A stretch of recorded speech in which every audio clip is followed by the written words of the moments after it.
Hey everyone, good to see you today, and I hope you're doing all right. There's been a lot of confusion lately about the new SNAP changes, especially after some officials suggested that every single person might have to reapply. That naturally scared a lot of families, seniors, and workers who depend on these benefits. But here's the surprising part most people haven't heard clearly. The official USDA guidance doesn't match what some officials have been saying publicly. And that difference is a lot more important than people realize. So today, we're going to break down exactly what's happening, what's changing, and what you actually need to do right now. And later in this video, I'm going to explain one rule coming in 2028 that almost nobody is talking about. But it could force states to tighten their SNAP systems long before the federal government announces anything. Before we get into it, tell me in the comments, what do you wish SNAP handled better? Why everyone is confused about reapplying for SNAP.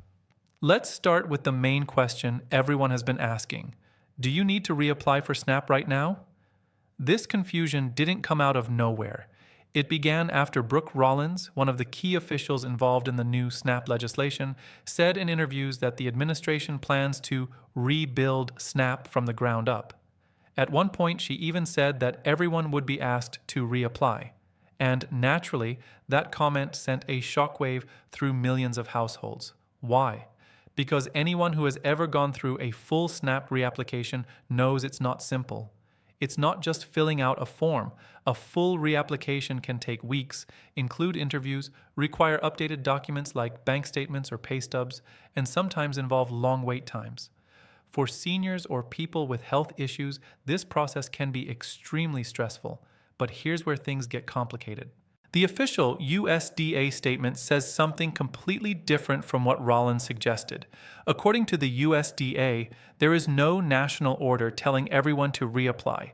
Instead, they say people should continue doing what they've always done, their normal recertification. Recertification is the regular update most households complete every 6 months or once a year. It's about updating your income, household size, expenses, or work status. Reapplication, on the other hand, is starting from zero, like applying for the very first time. So why the mixed messages? Part of the confusion comes from the administration saying there are errors in the system, claiming thousands of deceased people were still listed as SNAP recipients. This number is still being debated because SNAP benefits are not mailed checks. They're EBT cards that stop being used when someone passes away. Still, this claim gained attention, and it became one reason officials said the system needs to be rebuilt. To be clear, there is no national reapplication order right now. You still follow your normal recertification schedule. But because some officials are speaking differently than the USDA, people are understandably worried. And that's why it's important to break down what's actually changing in SNAP rules, because that is where the real impact begins. What's actually changing under the new SNAP bill? Even though reapplication hasn't been ordered nationwide, the new bill signed by President Trump includes some of the biggest SNAP changes in years, and people are already feeling the effects. The biggest change is the new work requirement age range. Before, able-bodied adults without dependents had to meet work requirements between the ages of 18 and 49. Now that requirement goes all the way up to age 65. This means a 63-year-old who may be struggling to find work or dealing with health issues must meet the same work requirements as a 30-year-old.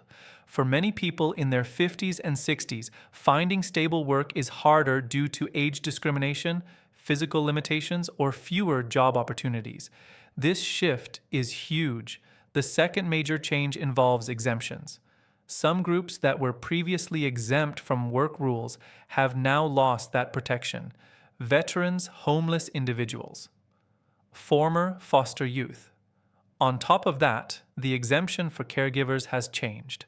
Before, if you were caring for a child under 18, you were exempt. Now, that age is lowered to 14. The only group that gained a new exemption under the bill is American Indians.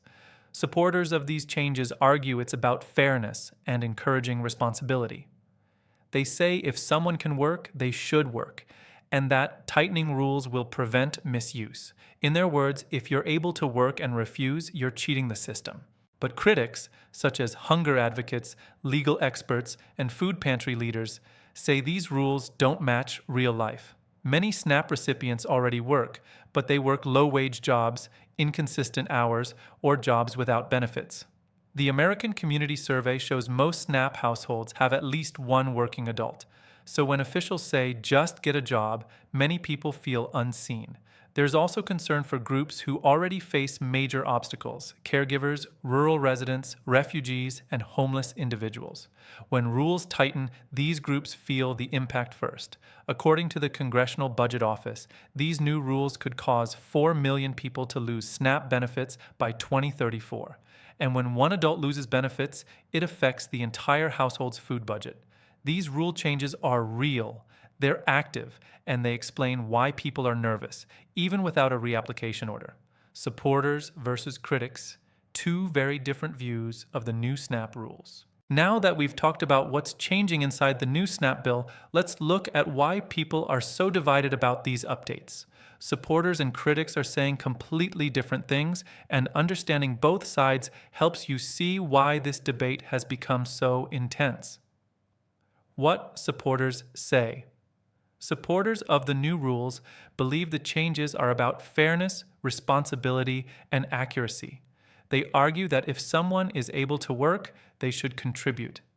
One of the loudest supporters, Speaker Mike Johnson, made it very clear when he said, "If you're able to work and you refuse, you're cheating the system."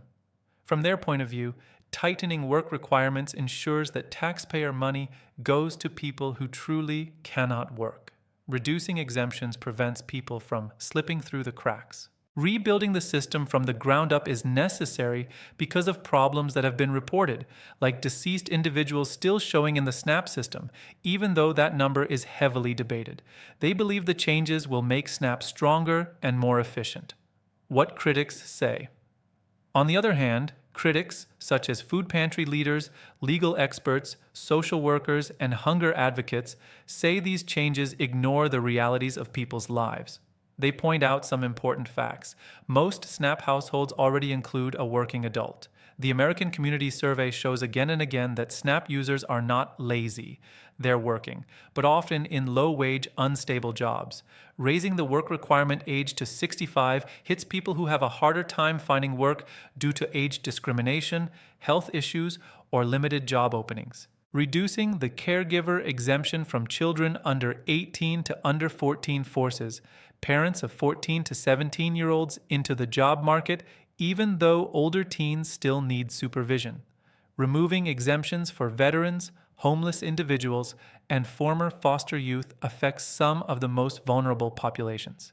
Critics also highlight groups especially harmed by the new rules: homeless individuals with no stable address, caregivers juggling elder care or disabled family members, people in rural towns where the nearest job may be 40 miles away, refugees, and legally present immigrants who recently lost eligibility.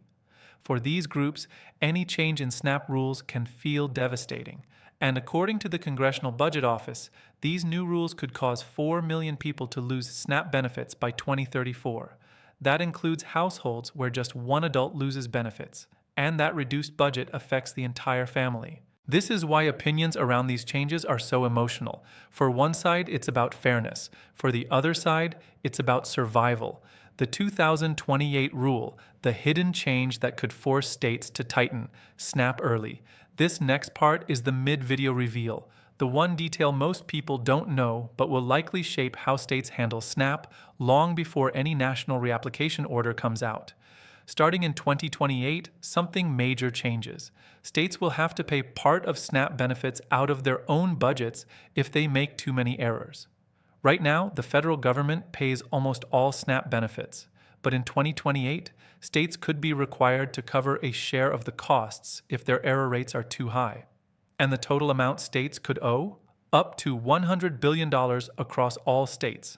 This is a huge shift. Imagine states that already struggle with staff shortages, outdated technology, long application backlogs, high caseloads, tight budgets. Suddenly being told, if you make mistakes, you'll have to pay out of your own pockets. That changes everything. Here's why this rule matters so much. 1. States will tighten their processes early. Even though the rule starts in 2028, states can't wait until then to clean up their systems. Many may begin tightening documents, verifying income more often, or adding new requirements ahead of time. Second, some states might push extra recertification. There is no national reapplication order, but states may create their own stricter reviews to avoid penalties. This is why some officials hinted earlier that reapplication might happen later. 3. More digital verification systems are coming. Some states are already exploring automatic income checks, digital work hour tracking, real-time employment verification. These systems can reduce errors, but they can also mistakenly flag people who are still eligible. 4. Food banks are already seeing stress. During the November government shutdown, some food banks saw demand jump by 1,000% when SNAP payments were delayed. Even without a reapplication order, families are already feeling stressed just from the uncertainty. 5. Mistakes could cause people to lose benefits. When states are scared of being penalized, they often become stricter. That means more paperwork, faster deadlines, more documentation requests, higher chance of losing benefits for small mistakes. And this is why so many people are nervous, even though the USDA keeps saying no national reapplication right now. This 2028 rule explains the tension between federal messaging and what states might do on their own. How these changes affect you right now, what you should do today. Now that we've talked about the new rules and the 2028 requirement that states are worried about, let's focus on the part most people care about. What should you do right now? Because even with all the confusion online, the one question that keeps coming up is the same. Do I need to reapply? So let's make this extremely clear. Right now, the official rule is that you only need to complete your normal recertification. That means if your renewal is due in 6 months or 12 months, you follow the same schedule you've always followed. You update your income, your household size, your expenses, just like before. You do not start over with a full reapplication unless your state specifically tells you to. But because the new bill has so many moving parts, there are a few smart things you can do now to protect your benefits. 1. Watch your mail and online portal closely. Many people lose benefits simply because they miss a letter or a notice asking for extra documents. States are updating their systems and rules, which means you may receive more letters than usual. Second, keep your information updated. If your income changes, even a small amount, report it quickly. If someone moves in or out of your home, report that too. Most errors in SNAP come from missing or outdated information. 3. Respond to any request immediately. If you get a letter asking for pay stubs, proof of rent, or ID, don't wait. Many people lose benefits not because they're ineligible, but because they miss a deadline. 4. Keep your EBT card active. Even if you haven't used your card in a while, try to make at least one small purchase to keep it active. 5. Be prepared for new digital verification tools. Some states are testing systems that automatically check your income, work hours, and employment. These tools can help, but they can also mistakenly flag people, so staying alert is important. 6th, call your local agency if something looks off. If your benefits suddenly drop or you get a confusing notice, call right away. Many mistakes can be fixed quickly if you catch them early. The bottom line is simple. There is no reapplication order right now, but you still need to stay informed because states are preparing behind the scenes for all the new rules. And those preparations may affect paperwork sooner than people expect. Why so many people are worried? The real-life impact of these changes. A lot of people watching this video are feeling nervous, stressed, or even angry about the direction SNAP is taking. And honestly, that reaction makes sense. These changes aren't small. They touch millions of households, including working families, seniors, caregivers, and people with disabilities.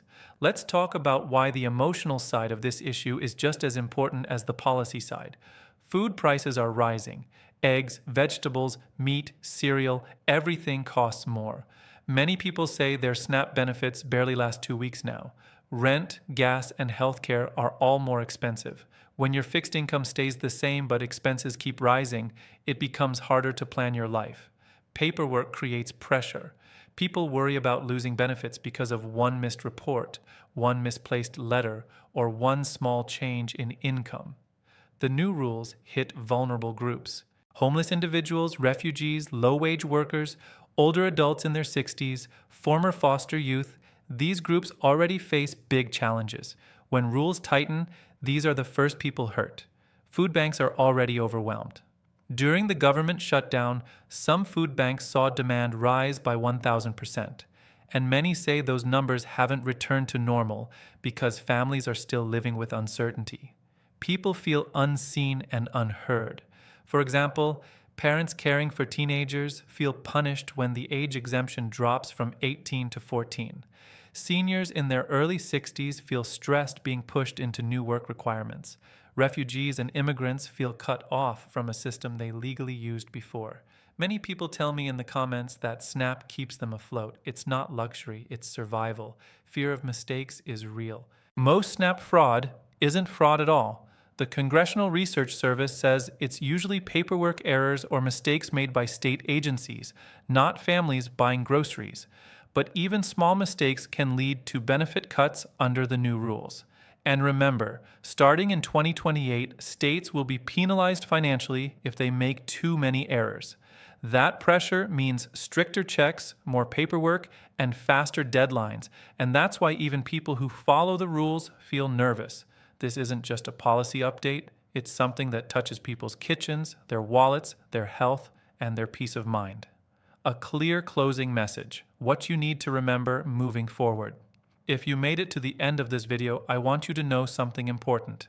You are not alone, and you are not wrong for feeling confused or overwhelmed. The SNAP changes are complicated, the messaging has been mixed, and the stakes are high for the millions of people who depend on these benefits. Let's recap the most important points clearly. There is no national reapplication order right now. USDA says you should continue with normal recertification, the same process you've always done every 6 or 12 months. The new SNAP rules are real and already happening. Work requirements now extend to age 65. Exemptions for veterans, homeless individuals, and former foster youth were removed. The child care exemption age dropped from 18 to 14. Supporters say this will prevent misuse. Critics say it hurts people who are already struggling. Up to 4 million people may lose SNAP by 2034, according to the Congressional Budget Office. The hidden 2028 rule could change everything. States will have to pay part of SNAP costs if they make too many mistakes, up to $100 billion. That means some states may tighten their own rules early, even without a national order. Food banks are already overwhelmed. During the shutdown, demand spiked by 1,000%, and many families still feel that pressure today. You must stay informed and stay prepared. Watch your mail. Respond quickly to letters. Keep your documents updated. Most benefit losses happen because deadlines get missed, not because people are ineligible. And finally, let me say this. You deserve a SNAP system that understands real life, not just paperwork. You deserve a system that supports working people, caregivers, seniors, and families who are trying their best. Before you go, I want to hear from you. What is the one thing you wish the government understood about people who use SNAP? Your comments help others feel seen, and they help me know what topics to cover next. If this breakdown helped you, please like, share, and subscribe so we can keep bringing clear, honest updates during a time when so many things are changing. Take good care of yourself, and I'll see you in the next video.